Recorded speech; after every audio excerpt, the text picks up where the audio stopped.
Informe Diario, yo soy Vanessa Almenara, los voy a acompañar el día de hoy, pero antes vamos a revisar nuestros titulares.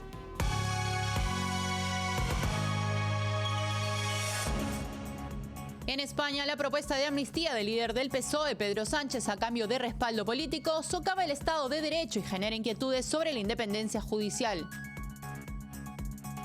En Venezuela, la dictadura de Nicolás Maduro ha rechazado la presencia de observadores de la Unión Europea en las elecciones presidenciales del 2024. Las tropas israelíes ingresaron al hospital Al-Shifa en Gaza y señalaron que el grupo terrorista Hamas usa el centro médico como base militar. Los presidentes de Estados Unidos y China, Joe Biden y Xi Jinping, sostuvieron una reunión en San Francisco en un contexto de crecientes tensiones entre las dos potencias. Bien, vamos con el desarrollo de las noticias, ya que hoy se dio inicio al debate para la investidura de Pedro Sánchez como presidente del Gobierno de España. La sesión, presidida por Francina Armengol en el Congreso de los Diputados, se extenderá hasta el jueves en un clima tenso debido a los acuerdos con partidos independentistas y la polémica ley de amnistía propuesta por el PSOE. Aunque se espera que Sánchez obtenga la mayoría absoluta necesaria para la investidura en la primera votación, la situación revela un país dividido y desafiante para el nuevo gobierno. Hoy inició el debate para determinar si Pedro Sánchez obtendrá la investidura como presidente del Gobierno de España. La sesión, presidida por Francina Armengol en el Congreso de los Diputados, se prolongará hasta el jueves en un ambiente altamente tenso debido a los acuerdos alcanzados por el PSOE con los partidos independentistas, especialmente la controvertida ley de amnistía. El proceso de investidura inició con la lectura de la propuesta y luego Sánchez expuso su programa y su defensa de los pactos y la amnistía. Este acto se ve empañado por las tensiones y críticas hacia los cargos socialistas, que generaron marchas multitudinarias en varias regiones de España, reflejo del rechazo hacia la propuesta de amnistía. Tras el debate, el jueves 16 de noviembre se realizará la primera votación. Sánchez necesita mayoría absoluta, al menos 176 votos para ser investido. De no lograrlo, una segunda votación, que requiere mayoría simple, se celebrará el sábado 18 de noviembre. Se anticipa que Sánchez obtenga los votos necesarios para su investidura en primera instancia, con el apoyo de Sumar, Partido Nacionalista Vasco, Bildu, Esquerra Republicana de Cataluña, Junts per Catalunya, Bloque Nacionalista Galego, Coalición Canaria y su partido el PSOE. De ser así, Armengol informará a Felipe VI del resultado y Sánchez jurará su cargo ante el rey. Este escenario plantea un gobierno que nace en medio de una atmósfera de división y desconfianza, marcando el comienzo de una legislatura retadora para Sánchez y su equipo. La propuesta de amnistía del presidente español Pedro Sánchez para los líderes separatistas catalanes, a cambio del respaldo político, ha sumido al país en una polémica. Este movimiento, considerado un trueque de favores por votos, socava el Estado de Derecho y genera inquietudes sobre la independencia judicial. Las protestas generalizadas evidencian la división social y el malestar ciudadano. La oposición, liderada por el Partido Popular, amenaza con llevar el caso a los tribunales, lo que podría impactar la legitimidad de las tácticas políticas de Sánchez y su capacidad para manejar la situación política en España. El presidente del gobierno español, Pedro Sánchez, se encuentra en una posición controvertida en su intento por mantenerse en el poder. Al proponer una amnistía para los involucrados en el movimiento separatista catalán, a cambio del apoyo del grupo Junts para formar un nuevo gobierno, Sánchez ha comprometido el Estado de Derecho y la integridad del sistema judicial de España. Esta maniobra política, que se percibe como un trueque de favores por votos, ha levantado serias preocupaciones sobre el precedente que establece en términos de intervención política en asuntos judiciales. La propuesta de amnistía ha desencadenado protestas en todo el país, evidenciando una profunda división social y un malestar creciente entre los ciudadanos que ven este acto como una erosión de los principios democráticos y de justicia. La oposición, liderada por el Partido Popular, ha prometido llevar este asunto a los tribunales, argumentando que la amnistía es un claro ejemplo de manipulación política y una amenaza al sistema de justicia. Si los tribunales revocan la ley, sería un fuerte golpe para Sánchez, subrayando la ilegitimidad percibida de sus tácticas políticas.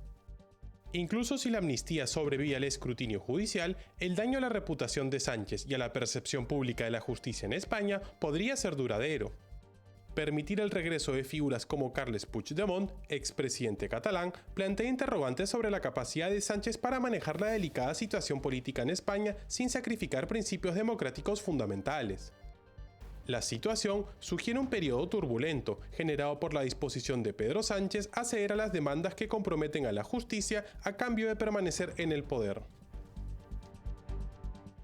En Venezuela, el régimen chavista liderado por Nicolás Maduro ha desestimado la presencia de observadores de la Unión Europea en las elecciones presidenciales del 2024, como respuesta a la reciente renovación de sanciones por parte del bloque regional contra Caracas. Jorge Rodríguez, jefe de la delegación del régimen en el diálogo venezolano, ha afirmado que mientras persistan sanciones, la Unión Europea no podrá observar ningún proceso electoral en Venezuela. El régimen chavista en Venezuela, liderado por Nicolás Maduro y manteniéndose en el poder a través de tácticas dictatoriales desde finales de los 90, ha rechazado la presencia de observadores de la Unión Europea en las elecciones presidenciales del 2024. Esta decisión sigue a la renovación de sanciones por parte de la Unión Europea contra Venezuela, limitadas a 6 meses en vez de un año. Jorge Rodríguez, jefe de la delegación del régimen en el diálogo venezolano, afirmó que mientras existan sanciones contra el Estado de Venezuela y sus funcionarios, la Unión Europea estará impedida de observar cualquier elección en Venezuela.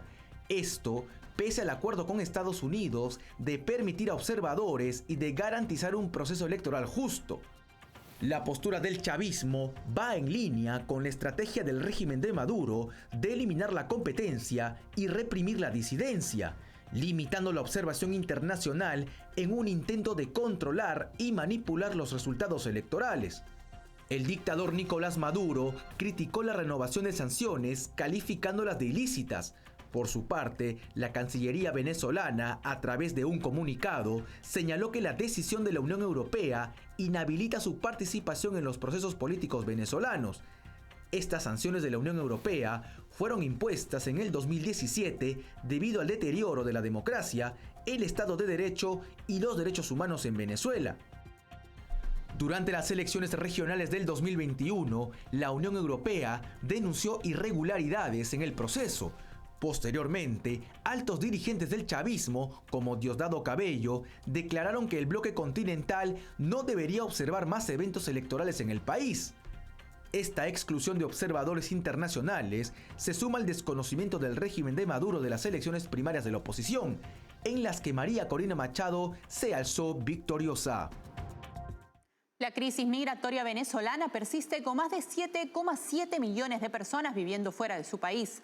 Aunque el pico migratorio inicial ha pasado, la región experimenta una fuerte réplica del éxodo iniciado en 2015, ahora con movimientos entre países latinoamericanos y hacia Estados Unidos. Las razones incluyen la hiperinflación, desabastecimiento y represión del régimen de Maduro. Un informe de la Comisión Interamericana de Derechos Humanos destaca desafíos y subraya la necesidad de integración social y garantizar derechos a los venezolanos. En Venezuela, la crisis migratoria persiste, con al menos 7,7 millones de venezolanos viviendo fuera de su país, principalmente en América Latina y el Caribe. Aunque el pico de la migración ya pasó, la región experimenta una fuerte réplica del éxodo iniciado en 2015, ahora con movimientos entre países latinoamericanos y hacia Estados Unidos. Los desplazamientos se deben a razones políticas, económicas y de derechos humanos, incluyendo la hiperinflación, el desabastecimiento, la violencia y la represión del régimen de Nicolás Maduro. La secretaria ejecutiva de la Comisión Interamericana de Derechos Humanos señala el deterioro de los derechos económicos y sociales en Venezuela como la principal causa de la inmigración. Un informe de la Comisión Interamericana de Derechos Humanos destaca los desafíos que enfrentan las naciones receptoras y subraya la necesidad de promover la integración social de los venezolanos, además de garantizar sus derechos. Colombia lidera la lista como país receptor con 4,9 millones de venezolanos, seguido por Perú, Ecuador, Chile, Argentina y Brasil. Aunque algunos enfrentan dificultades económicas y de adaptación, la discriminación y violencia en los países receptores también son destacadas en el informe. En la reciente oleada de más de 400.000 personas que buscan llegar a Estados Unidos a través de la selva de Darién en Panamá, los venezolanos representan el 63% de los migrantes. El acuerdo de deportación entre Estados Unidos y la dictadura de Nicolás Maduro indica un cambio en la postura estadounidense hacia los venezolanos que buscan llegar al país norteamericano. Bien, nos vamos a una breve pausa, no se muevan, volvemos enseguida con más información.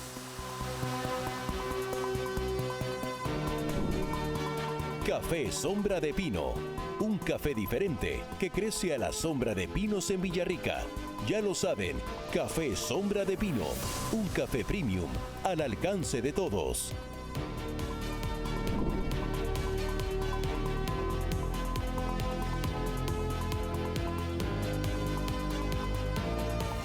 De vuelta para contarles que los presidentes de Estados Unidos y China, Joe Biden y Xi Jinping, sostuvieron una reunión en San Francisco en un contexto de crecientes tensiones entre las dos potencias.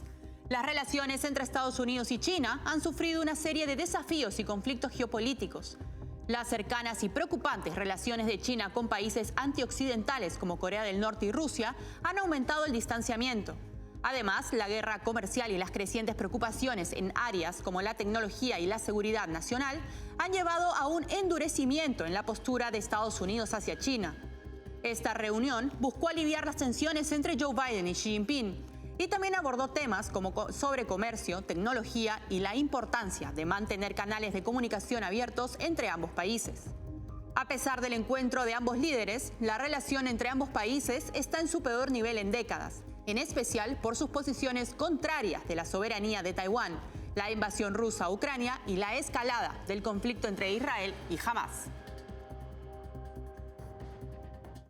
En un giro significativo del conflicto Israel-Hamás, las tropas israelíes ingresaron al hospital Al-Shifa en Gaza y señalaron que el grupo terrorista usa el centro médico como base militar y escudo humano. El enfrentamiento en las puertas del hospital marca un hito tenso en la disputa. Israel afirma que jamás ha establecido su cuartel general en túneles bajo el hospital, mientras que Estados Unidos respalda estas afirmaciones. Las tropas israelíes ingresaron al hospital Al-Shifa en la ciudad de Gaza, tras un enfrentamiento armado en sus puertas, marcando un punto crítico en el conflicto continuo entre Israel y el grupo terrorista Hamás. Esta operación es parte de una estrategia más amplia de Israel, que sostiene que Hamás ha utilizado el hospital como una base para operaciones militares y como un escudo humano, albergando armamento y posiblemente rehenes en su sótano. La operación en el hospital Al-Shifa ha sido objeto de atención global, especialmente dados los reportes de Israel de que Hamás ha establecido su cuartel general en túneles bajo el hospital. Las Fuerzas de Defensa de Israel, IDF por sus siglas en inglés, ha enfatizado que su objetivo es realizar una operación precisa y dirigida contra Hamás en un área específica del hospital. Según la IDF, antes de ingresar al hospital, sus fuerzas se enfrentaron con dispositivos explosivos y escuadrones terroristas, resultando en la muerte de varios combatientes de Hamás. Además, la IDF ha resaltado su esfuerzo por llevar suministros médicos a los que están dentro del hospital, incluyendo incubadoras y alimentos para bebés. El portavoz del ejército israelí, el teniente coronel Peter Lerner, describió al hospital como un centro neurálgico de las operaciones de Hamás, quizás incluso el corazón palpitante y tal vez incluso un centro de gravedad para el grupo. La posición de Estados Unidos, según declaraciones recientes, apoya las conclusiones de Israel, implicando un respaldo internacional a las acciones de la IDF. La administración de Estados Unidos ha indicado que su propia inteligencia corrobora la versión israelí, lo que ha llevado a Hamás a acusar a Estados Unidos de otorgar a Israel una luz verde para realizar la operación. Estados Unidos llevó a cabo bombardeos en el este de Siria contra instalaciones utilizadas por la Guardia Revolucionaria Islámica iraní para almacenar armas. Tras los ataques, el presidente estadounidense Joe Biden confirmó que las operaciones tenían como objetivo limitar el riesgo de escalada del conflicto en Medio Oriente y evitar bajas civiles. Biden argumentó que la acción militar era necesaria para proteger y defender al personal estadounidense, interrumpir ataques en curso y disuadir a Irán y a los grupos respaldados por Teherán de realizar nuevos ataques. Además, destacó que la acción fue coherente con la legislación internacional y el derecho de Estados Unidos a la autodefensa. La viceportavoz del Pentágono informó que desde octubre pasado, las fuerzas estadounidenses han sufrido 55 ataques en Irak y Siria. En respuesta, la Resistencia Islámica en Irak, una agrupación de milicias proiraníes, realizó 2 ataques contra bases con presencia estadounidense en el este de Siria. Estas acciones se suman a la escalada de hostilidades en la región que se han incrementado desde el 7 de octubre, tras el ataque del grupo terrorista Hamás contra Israel, que dejó más de 1.400 personas muertas. Y en un golpe significativo para los intentos de grupos radicales de izquierda y la Casa Blanca por evitar la candidatura de Donald Trump, un juez de Michigan ha dictaminado a favor de mantener al expresidente en las boletas de las elecciones primarias. A pesar de los esfuerzos para declarar a Trump inelegible basándose en eventos del pasado, el magistrado James Redford ha desestimado las acusaciones, afirmando que el Congreso debería ser la entidad encargada de tomar esta decisión bajo la 14ª enmienda. Esta decisión judicial desafía las estrategias de la izquierda y la Casa Blanca, aumentando la incertidumbre en el panorama político. Un juez de Michigan ha dictaminado a favor de mantener al expresidente de Estados Unidos en las boletas de las elecciones primarias. Esto representa un revés significativo para los intentos de grupos radicales de izquierda y de la Casa Blanca por evitar que Trump sea el candidato republicano. Esta decisión judicial refuta los argumentos basados en una cláusula constitucional de la época de la Guerra Civil que buscaban declarar a Trump inelegible para la presidencia debido a su presunto papel en la protesta del 6 de enero del 2021 frente al Capitolio. El juez James Redford del Tribunal de Reclamaciones desestimó la acusación de que Trump participó en una insurrección, argumentando que el Congreso debería ser la entidad encargada de decidir si Trump está descalificado bajo la 14ª enmienda de la Constitución. Esta enmienda prohíbe ejercer el cargo a una persona que haya participado en una insurrección, una acusación que el juez consideró infundada. La estrategia de la izquierda, según la interpretación del juez, busca eliminar a Trump del camino electoral de Joe Biden, más que hacer cumplir la ley. Esto en un contexto en el que Trump se mantiene a la cabeza en las encuestas para las primarias republicanas del 2024, con una ventaja que ha crecido en los últimos 2 meses.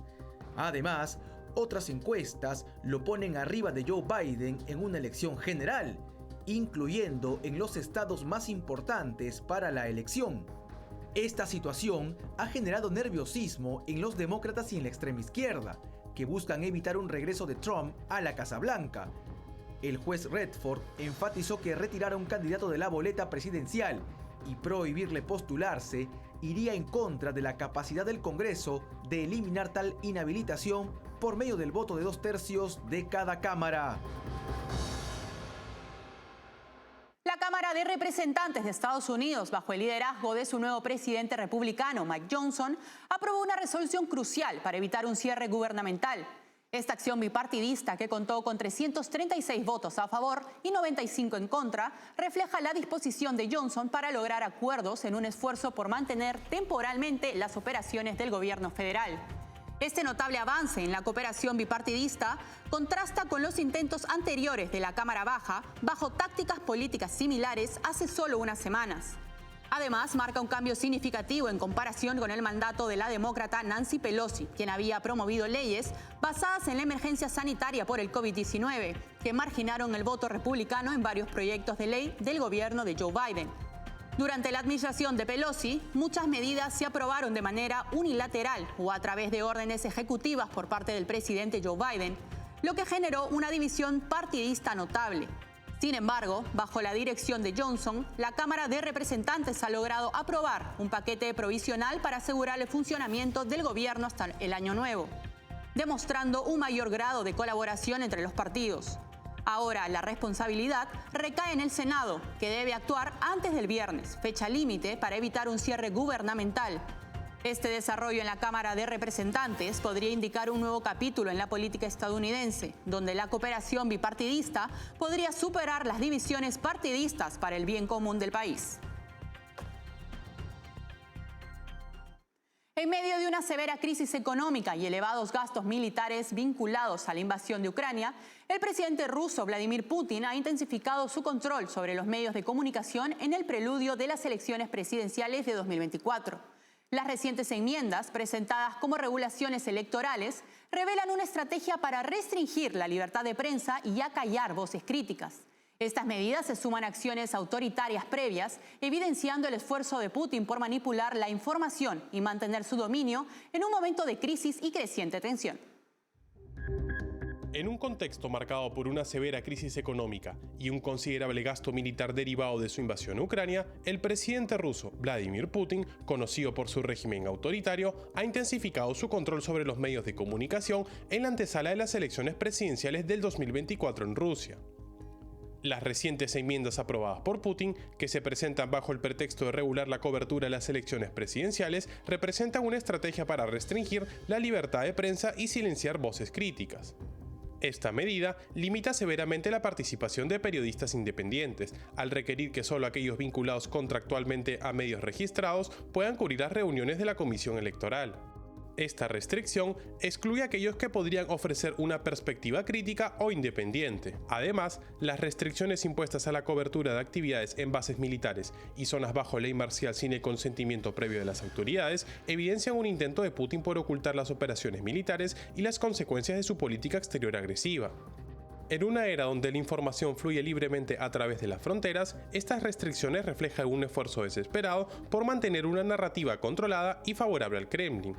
Esta maniobra de Putin se suma a una serie de acciones autoritarias, incluyendo el bloqueo de sitios web y servicios como Facebook e Instagram, limitando aún más el acceso a fuentes de información no gubernamentales.